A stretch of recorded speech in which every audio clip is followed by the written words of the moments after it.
বদনাম করতে চাই না, কারণ উনি তো দলীয় মতিকে নির্বাচন করছে, তাই না? কিন্তু দুঃখের বিষয় আমার দাদা খালি ফেল করে। আমাদের নিতাই রায় চৌধুরীর এই তার হাটবাড়িয়া, তার গ্রামে জন্ম, এই তার ওয়ার্ড। এই ওয়ার্ডে সেই নির্বাচনে দাঁড়ায় বারবার, দুইবার দাঁড়াইছে, দুইবারই সে ফেল করে। দুইবারই ফেল করে। ভাই আমার কথাটাই সত্যি, ভাই আল্লাহর কসম রেখেছে, আমার কথাটাই সত্যি। সেই কয়বারই ফেল করে, সেই কয় ফেল করেছে বারবার। নিতাই বাবুর আম্মা বলে যে লৌকা কোন দ্বারা মনি, তা লৌকা তো নাই মা। তা কয় যে আমি লৌকায় ভোট দিয়ে আসলাম, তুই মিথ্যে কথা বলি আমার, এর কারণটা কি? কি কন কি কন নাকি পাস করে নাই মনে বলেন তো দেখ। নিতাই কোনোদিন পাস করে নাই। কি অবস্থা! আমি কিন্তু দাদার নামে কোনো বদনাম করতে চাচ্ছি।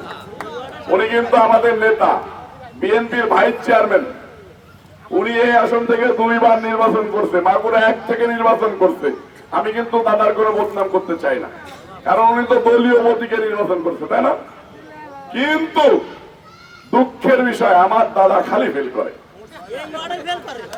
হ্যাঁ, পদ্মা সেতু, মেট্রো রেল এবং এলিভেটেড এক্সপ্রেসওয়ে নির্মাণের গর্বিত অংশীদার বসুন্ধরা সিমেন্ট। আমি বুঝি না আপনার কথা ভাই। নিতাই রায় চৌধুরীর এই তার হাটবাড়িয়া, তার গ্রামে জন্ম, এই তার ওয়ার্ড। এই ওয়ার্ডে সেই নির্বাচনে দাঁড়ায় বারবার, দুইবার দাঁড়াইছে, দুইবারই সে ফেল করে। দুইবারই ফেল করে। এই জন্য আমরা চাচ্ছি আমাদের মাঝে নয়ন ভাই এবং কাজী সালিমুল হক ভাইকে। আপনি মিথ্যা কথা বলছেন। আমি মিথ্যা কথা বলছি না। আমি 92-98 পরীক্ষা দিয়েছি এবং আমি ছাত্র জীবন থেকে বিএনপি করেছি, বারবার আমি এসেছি। আমি দেখেছি সে বারবার ফেল করে, তার ভিতরে তো রয়েছে, তার সাথে সময় দিয়েছি, সময় দিয়ে আমাদের কোনো লাভ হয় না।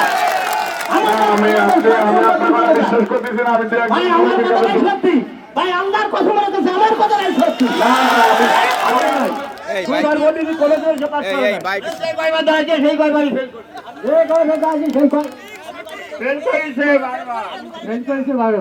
আমার কথা মিথ্যা নাই ভাই, আমার কথা মিথ্যা নাই।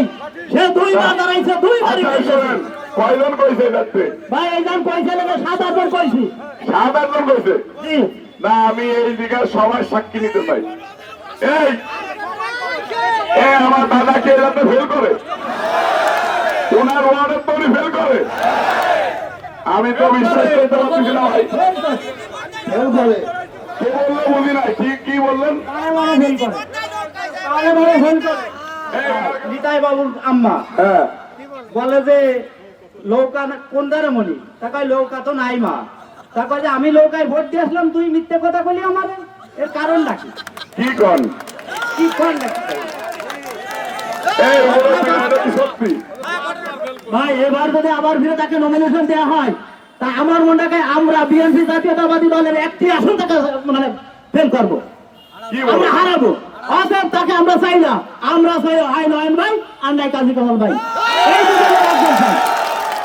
এটা আমাদের চাওয়া। আমরা সারা জীবন আশা করেছি। আমি একদম বৃদ্ধ মার কাছ থেকে ঘটনাটা শুনতে চাই, আসলে কি? আমার তো বলেন তো দেখি, নিতাই রায় পাস করে নাই মনে বলেন তো দেখি, নিতাই কোনোদিন পাস করে নাই। আপা বলেন তো দেখি পাস করছে নাই? আচ্ছা একটু জোরে এখন পাস করছে, পাস করছে, বলেন তো দেখি। মা বোনদের কথা তো আমি অবিশ্বাস করতে পারতেছি না। আমি তো একটু টেনশনে পড়ে গেলাম। আমারে কালকে যখন এখানে দাওয়াত দেওয়া হয়েছে, তখন কিন্তু আমি বলছি ভাই, আমি আমাদের দাদা নিতাই রায় চৌধুরী, উনি 2বার নির্বাচন করলো, আমাকে আসন থেকে বিএনপির ভাইস চেয়ারম্যান, উনার ওয়ার্ডে সমাবেশ করতে যাব।